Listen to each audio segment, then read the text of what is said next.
Rusia menunjukkan keseriusannya dalam memperkuat kerjasama militer dengan Indonesia dengan menawarkan sebuah korvet canggih.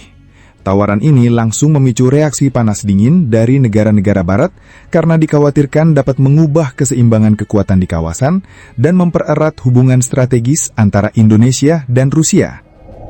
Dalam sebuah manuver yang bisa dibilang cukup mengejutkan, namun tetap elegan, Federasi Rusia kembali menunjukkan taringnya di panggung industri pertahanan global. Kali ini bukan rudal hipersonik atau jet tempur generasi kelima yang mereka pamerkan, melainkan sebuah korvet siluman berteknologi tinggi yang ditawarkan langsung ke Indonesia. Ya, benar, Republik Indonesia tercinta. Langkah ini, yang sekilas terlihat seperti diplomasi dagang biasa, ternyata menyimpan lebih banyak dinamika geopolitik dari sekedar jual beli kapal perang. Korvet yang dimaksud bukan sembarang kapal.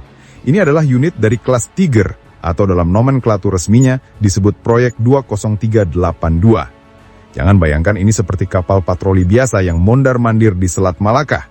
Ini adalah korvet bersenjata lengkap, dirancang untuk operasi laut dalam dengan kemampuan tempur anti kapal, anti submarin, dan anti udara sekaligus. Dan tentu saja dengan desain stealth yang bisa bikin radar musuh berpikir dua kali sebelum bilang ada kapal masuk. Menariknya penawaran ini datang setelah vakum diplomatik selama lebih dari 17 tahun antara Indonesia dan Rusia dalam hal ekspor kapal perang besar. Ya, setelah hampir 2 dekade suasana adem ayem, atau tepatnya adem tapi bukan karena AC, Rusia seperti ingin bilang kami kembali dan kami bawa mainan baru. Tentu saja kabar ini tidak diterima dengan senyum manis oleh semua pihak. Beberapa negara barat, terutama yang tergabung dalam aliansi pertahanan seperti Pakta Atlantik Utara, tampak mulai mengencangkan dasi mereka. Dalam laporan dari media Eropa Timur, disebutkan bahwa para analis pertahanan di beberapa ibu kota Eropa bahkan mengadakan rapat darurat kecil-kecilan. Bukan karena mereka takut Indonesia menjadi agresif, tetapi karena simbolisme dari transaksi ini membawa pesan yang sangat jelas, yaitu Indonesia sedang memperluas poros kerjasama strategisnya, bukan hanya bergantung pada produk-produk dari blok barat semata. Tak hanya itu, korvet Proyek 20382 ini juga dirancang untuk membawa rudal jelajah kaliber, yaitu jenis senjata yang sama yang digunakan Rusia dalam beberapa operasi militernya. Rudal ini, yang memiliki jangkauan hingga lebih dari 2.000 km, tentu akan menjadi peningkatan signifikan dalam kemampuan proyeksi kekuatan TNI AL. Dan bisa jadi ini akan menjadi alarm kecil bagi negara-negara tetangga yang selama ini menganggap Indonesia hanya fokus pada pertahanan pesisir saja. Langkah Rusia ini juga dianggap sebagai sinyal kepada Amerika Serikat dan sekutunya bahwa pengaruh mereka di Asia Tenggara tidak bisa diterima sebagai sesuatu yang mutlak. Di saat Amerika Serikat masih sibuk dengan isu Indo-Pasifik dan mengutak-ngatik hubungan trilateral bersama Australia dan Inggris lewat kemitraan AUKUS, Rusia justru melangkah diam-diam dan menawarkan kapal tempur ke Indonesia dengan senyum khas ala Slavik dan kontrak di tangan. Di sisi lain, Indonesia tentu tidak serta-merta langsung menandatangani kontrak. Pemerintah Indonesia, khususnya melalui Kementerian Pertahanan, tampak ingin bermain cantik dalam diplomasi alutsista. Sepertinya pemain catur yang menunggu lawan membuka pion tengah sebelum menggerakkan gajah. Namun respons publik dalam negeri cukup antusias. Banyak pengamat yang menyebut, jika Indonesia benar-benar membeli korvet ini, maka akan menjadi game changer dalam postur kekuatan maritim Indonesia, terutama di kawasan timur dan selatan yang selama ini belum mendapatkan perhatian maksimal. Beberapa pengamat luar bahkan secara jenaka menyebut ini sebagai plot twist dalam cerita geopolitik kawasan. Salah satu media asing menulis, "Just when the West thinks the chessboard is stable, Indonesia pulls out a rook from the East." Atau dalam terjemahan bebas, Barat baru saja merasa papan catur aman, Indonesia tiba-tiba mengeluarkan benteng dari timur. Dan lucunya, meskipun belum ada kesepakatan final, suhu di ruang-ruang diskusi think tank Eropa dan Amerika Serikat mulai menghangat. Ada yang menyebut langkah ini sebagai bentuk perlawanan halus tapi tajam terhadap monopoli pasar senjata global.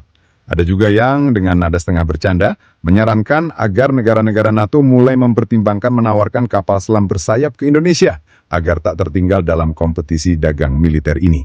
Sebuah lelucon tentu saja, tapi yang jelas Barat sedang merasa tidak nyaman. Bahkan bisa dibilang sedang panas dingin. Kembali ke tanah air. Indonesia sejatinya tengah berada di posisi strategis dalam peta geopolitik maritim dunia. Dengan lebih dari 13.000 pulau dan garis pantai yang membentang sejauh lebih dari 100.000 km, Indonesia bukan sekadar negara kepulauan. Ia adalah negara laut baik secara geografis, historis maupun strategis. Maka tak heran, setiap langkah modernisasi alutsista laut, apalagi yang datang dari Rusia, langsung menjadi perhatian dunia. Namun, di balik layar, para analis kebijakan luar negeri Indonesia tentu sedang menimbang dengan sangat hati-hati. Karena membeli korvet dari Rusia bukan hanya soal teknologi dan harga, melainkan juga soal keseimbangan diplomatik. Indonesia selama ini menganut prinsip bebas aktif yang dalam praktiknya berarti rajin beli dari siapa saja, asal sesuai kebutuhan dan tidak menciptakan ketergantungan. Dan disinilah letak lucuannya. Ketika satu pihak memberi sinyal ingin menjual, pihak lain justru mulai rajin menelpon untuk bertanya, apa yang bisa kami bantu dari Indonesia? Beberapa sumber menyebut bahwa korvet Project 20382 ini kemungkinan besar akan dilengkapi sistem pertahanan udara berbasis Pensir MA, sistem serbu laut berbasis torpedo packet ENK, dan radar modern Zaslon yang bisa mendeteksi ancaman dari jarak puluhan kilometer. Singkat kata, kecil-kecil cabai rawit. Tapi, cabai rawit yang bisa mengunci kapal lawan sebelum mereka sempat sadar sudah dikunci. Sekarang, mari kita lihat efek domino dari penawaran ini. Amerika Serikat, yang selama ini menjadi pemasok utama teknologi militer canggih ke banyak negara Asia Tenggara, bisa jadi mulai menghitung ulang skenario mereka di kawasan. Apalagi, korvet Rusia ini berpotensi menjadi leading platform dalam armada baru TNI AL, menandakan bahwa Indonesia bukan hanya beli kapal, tapi mungkin juga sedang membentuk doktrin baru. Dan ini bukan kabar yang mudah ditelan mentah-mentah oleh Pentagon. Bukan hanya itu, negara-negara di kawasan seperti Australia, Singapura, bahkan India, tentu tidak akan tinggal diam. Mereka sangat paham bahwa Indonesia bukan tipe negara yang hanya menyimpan kapal perang di pelabuhan untuk dipajang saat hari ulang tahun TNI.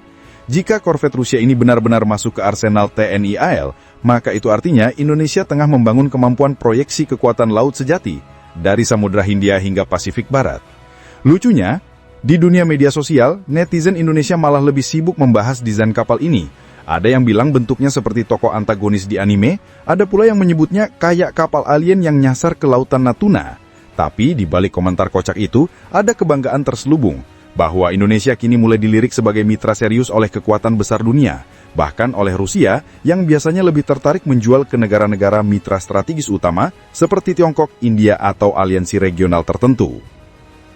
Dari sisi taktik, keberadaan kapal ini juga akan memperkuat posisi Indonesia dalam menjaga wilayah zona ekonomi eksklusif, terutama di Laut Natuna Utara. Tidak sedikit insiden yang terjadi di sana dalam beberapa tahun terakhir, baik dengan kapal nelayan asing, kapal penjaga pantai asing, bahkan kadang dengan kapal yang secara ajaib tidak ada dalam sistem identifikasi otomatis. Maka, kehadiran korvet siluman bersenjata lengkap akan menjadi kombinasi yang sangat ampuh antara deterrence dan diplomasi aktif. Atau, dalam istilah yang lebih meleneh, kalau negosiasi nggak mempan, suara mesin turbin bisa jadi argumen yang cukup kuat. Tentu saja proses ini masih panjang. Dalam dunia alutsista, tidak ada transaksi yang benar-benar cepat, bahkan kadang lebih lambat daripada pengajuan KPR rumah subsidi. Tapi, langkah awal sudah sangat jelas. Rusia sudah menggelar karpet merah, menawarkan teknologi mereka, dan bahkan siap membuka peluang kerjasama produksi. Indonesia tinggal memilih, apakah akan berjalan di karpet itu dengan langkah pasti, atau hanya sekedar numpang foto dan melenggang ke stand berikutnya di pameran pertahanan. Satu hal yang pasti, tawaran Rusia ini bukan sekedar jualan kapal. Ini adalah pesan politik, simbol hubungan bilateral dan sinyal bahwa Indonesia tengah bertransformasi dari pembeli pasif menjadi pemain aktif dalam tatanan industri pertahanan global. Thanks banget buat yang udah nonton sampai habis. Kalau suka, ya di-like aja. Kalau merasa cocok, langsung subscribe. Dan kalau jempol udah gatal pengen ngetik, antem aja tuh kolom komentar. Mau debat? Boleh. Mau bercanda? Gas. Yang penting sopan.